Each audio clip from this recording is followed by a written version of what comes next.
425 Le vivant énorme. Même si Lumian était un jeune homme privé d'éducation, il avait reçu l'éducation rigoureuse d'Aurore et savait que ce dernier nom représentait la famille royale de l'Empire Fézac du Nord. Il convient de noter que plus de 1000 ans se sont écoulés depuis la création de l'Empire Fézac à la fin de la 4e époque. La famille Énorne avait toujours détenu le trône, tandis que la famille Sauron avait perdu le trône il y a près de 2 siècles. Il était clair quelle famille avait le dessus. Albus Médicis jeta un coup d'œil à Elro avec surprise et ajouta une touche de provocation à ses mots. « Vous êtes un Énorne ? Je ne pourrais pas le dire. » Elro regarda droit devant elle, revenant à son attitude obéissante. Elle a parlé sans émotion. La famille Sauron et la famille Énorne ont souvent formé des alliances matrimoniales. Même si la famille Sauron a depuis longtemps quitté le trône Inti, cette tradition perdure. Ma mère vient d'épouser un membre de la famille royale Énorne. Le poète Iraeta a demandé avec intérêt. Donc, votre nom de famille est Énorne.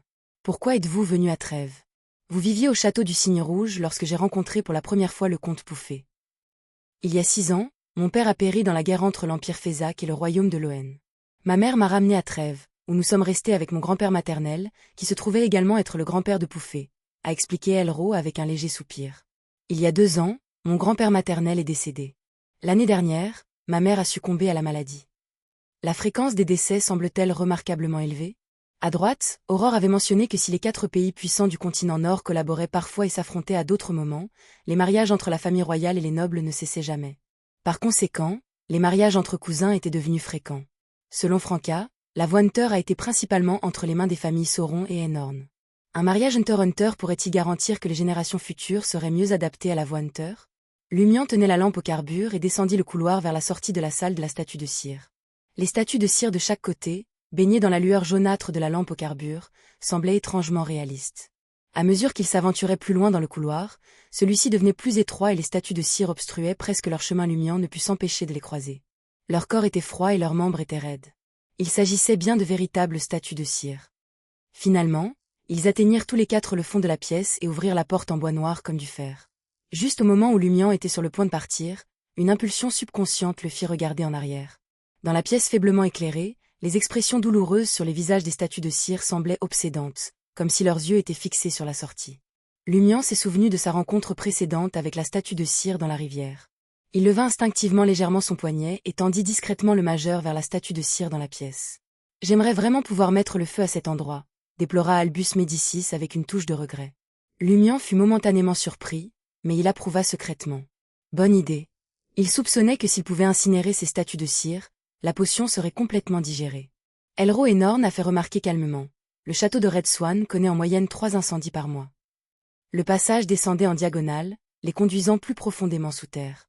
Ils continuèrent tous les 4 à descendre jusqu'à ce que le couloir se stabilise à nouveau. Les appliques n'étaient pas allumées.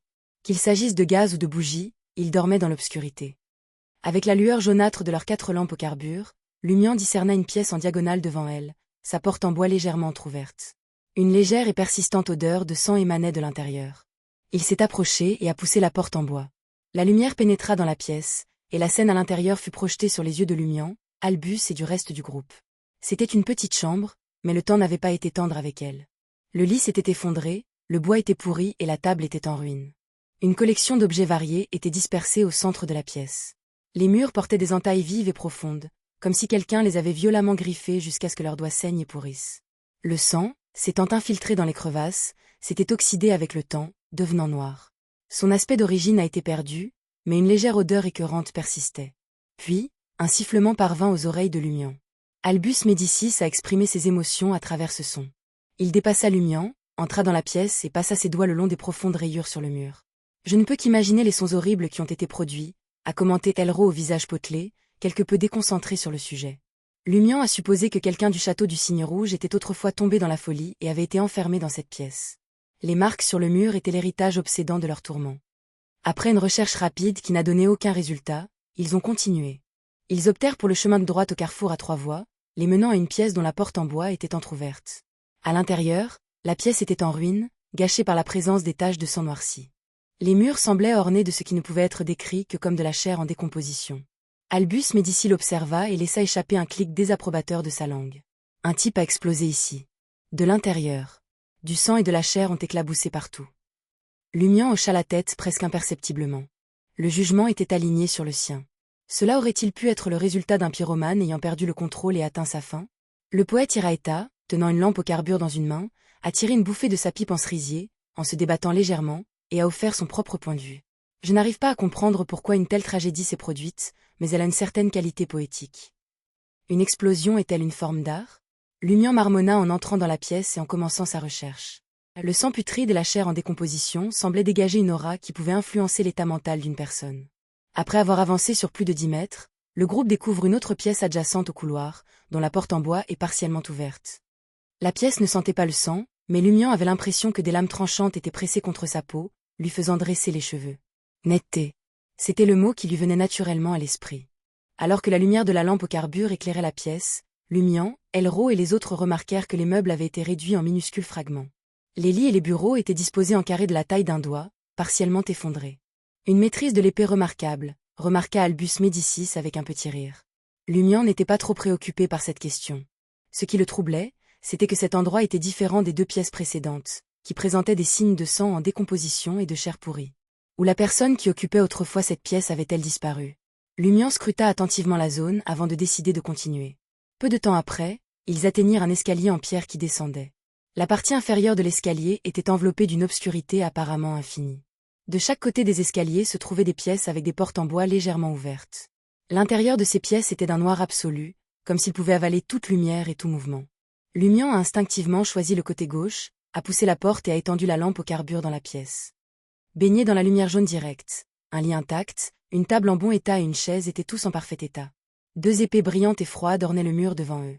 Sur la table, une pile de blocs de construction colorés de formes diverses et une rangée de soldats de fer, chacun aussi grand qu'une bougie, étaient soigneusement disposés. Ces soldats de fer étaient vêtus de manteaux bleus avec des broderies dorées. Ils brandissaient des lances qui ressemblaient à des branches d'arbres ou à des fusils noirs, un jouet populaire à un tic qui jouissait d'une popularité depuis un siècle ou deux. Lumian s'est approché et a posé la lampe au carbure. Il ramassa l'un des soldats de fer et tourna habilement le ressort de torsion sur son dos. Avec une série de craquements, le soldat de fer prit vie, se balançant vers l'avant tout en levant sa lance. Les souvenirs de posséder un ensemble de tels soldats de fer pendant sa jeunesse, avant la maladie de sa mère et les problèmes financiers de son pépé, envahirent l'esprit de Lumian. Il n'y a aucun signe de dommage ici. C'est comme s'il contenait des objets de l'enfance à l'âge adulte, observa Elro alors qu'elle faisait le tour de la pièce. Albus Médicis sourit et remarqua: « Je me demande où est le propriétaire de cette pièce maintenant. J'espère qu'il n'est pas assez fou pour rayer les murs ou s'autodétruire de l'intérieur. » Pendant qu'ils discutaient, Lumian étendit sa paume droite, essayant d'ouvrir le tiroir du bureau en bois pour voir ce qu'il contenait. Soudain, une voix éthérée résonna autour d'eux.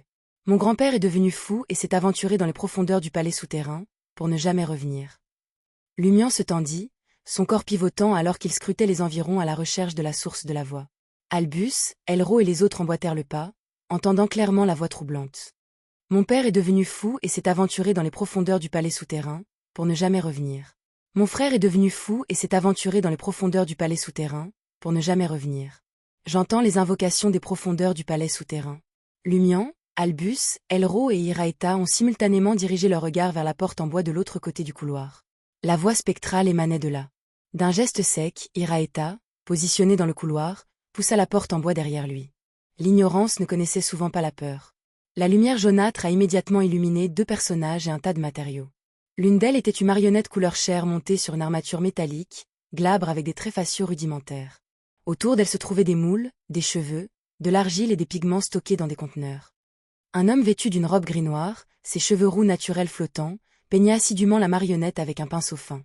Sentant l'intrusion de la lumière, l'homme releva lentement la tête, révélant un visage buriné orné de cheveux épais et d'yeux sombres comme du fer. Après avoir repéré Lumian, Iraeta et les autres, il parla lentement, sa voix éthérée alors qu'il demandait: « Êtes-vous ici pour faire des statues de cire ?»